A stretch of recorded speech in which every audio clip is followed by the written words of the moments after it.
Bonjour à tous, j'espère que vous allez bien. On se retrouve le 24 janvier 2025 pour une analyse comportementale des whales. Donc, je vais déjà vous montrer comment j'ai trouvé les whales et puis ensuite on va voir, j'en ai 3 aujourd'hui à vous montrer, très intéressantes. Donc, on est sur Cherrypick, Launch App. Tac, c'est un outil gratuit comme d'habitude, Follow Smart Money, Wallet Search. Et ici, on a donc le scanner de blockchain où on met le token qu'on veut trouver avec l'ordre des wallets qu'on veut lors de l'export et tous les filtres. Donc, ce que j'ai fait moi l'autre soir quand j'ai trouvé les whales, j'ai choisi BNB, Order by Net Realized Profit and Loss et ici les filtres, donc celles-ci les adresses type que ce ne soit pas des exchanges, qu'il y ait entre 5 et 70 transactions, comme ça ce n'est pas un wallet un bot ou je ne sais quoi, parce que des fois c'est 600, 700 transactions.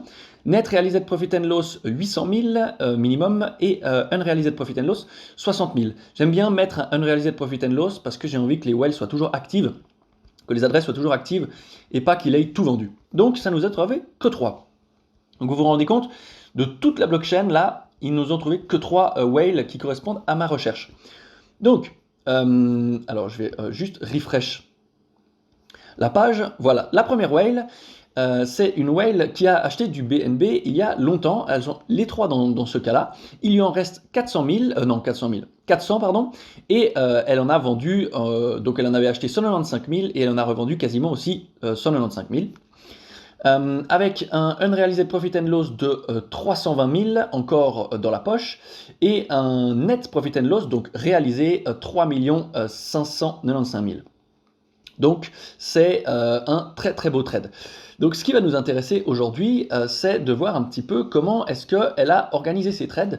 Donc je vais un petit peu zoomer et vous pouvez voir qu'elle a acheté directement au début lors de 2018 du BNB et lors de la première hausse, là on la voit pas très bien parce que je zoome pas, voilà, hop là. Voilà, lors de la première hausse, tac, elle a commencé à revendre du BNB, donc elle s'imaginait pas qu'on allait, regardez, faire une explosion comme ça. Elle en a gardé un petit peu en moonbag, et elle en a, donc le moonbag c'est, on prend des profits, et puis on garde toujours un petit peu de la crypto en wallet, au cas où si la crypto explose comme elle a fait, donc elle avait acheté à 9 $, elle en a revendu beaucoup vers 30 $, et on a encore revendu vers 200 $. Donc elle s'imaginait pas qu'on allait vraiment partir to the moon comme ça.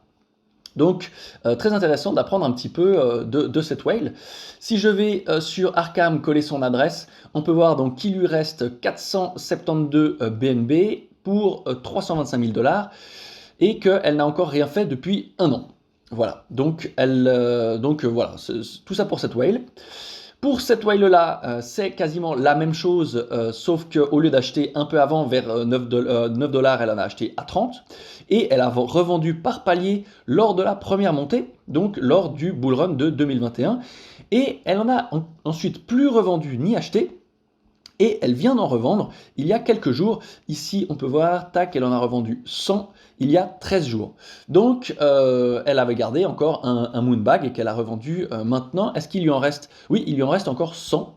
Donc voilà, donc regardez, en fait c'est la même chose, sauf qu'au lieu d'avoir acheté avant, elle a acheté après, donc les points de vente ont été plus hauts, mais le point d'achat a été plus haut aussi.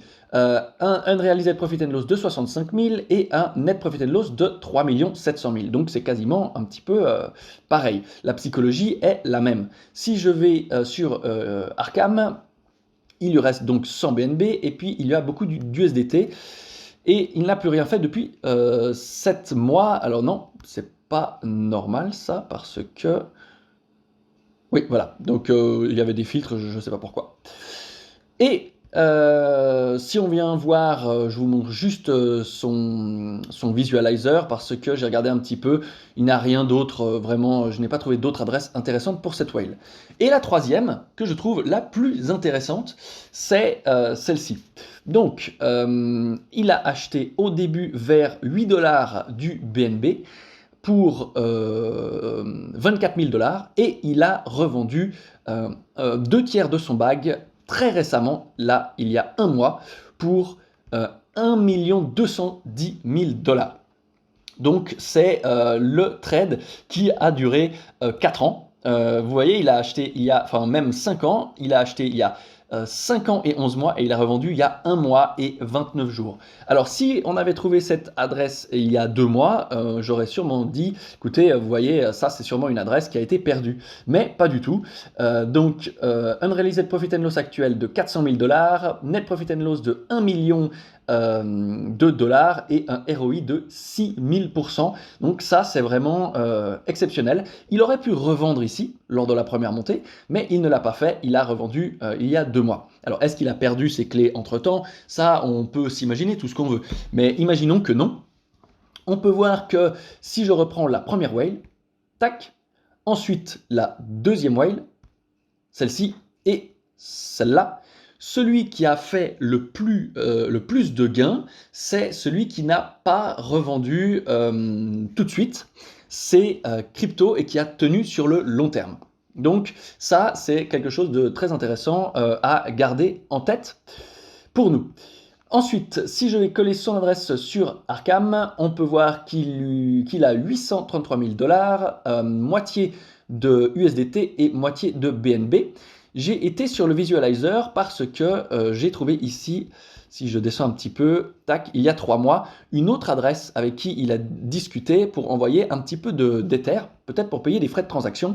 Alors, je l'ai mis sur le visualizer, j'ai mis les 2 adresses, celle-ci, tac, et celle-ci, pour voir s'il y avait d'autres adresses en commun qu'on pouvait trouver facilement.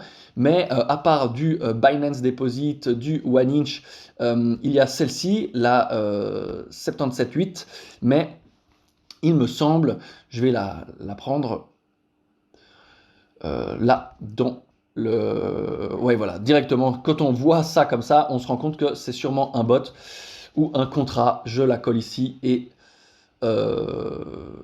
bon, en tout cas, c'est rien de très intéressant. En plus, rien depuis 5 ans.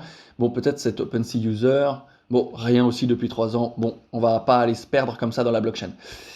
Ici, donc la deuxième adresse que j'ai trouvée de cette whale, on peut voir qu'il a 1 800 000 $ d'USDT, mais il n'en fait rien. Donc c'est aussi intéressant de voir ça, que cette whale garde, on peut voir ici, tac, il reçoit de l'USDT très souvent, de Binance, etc.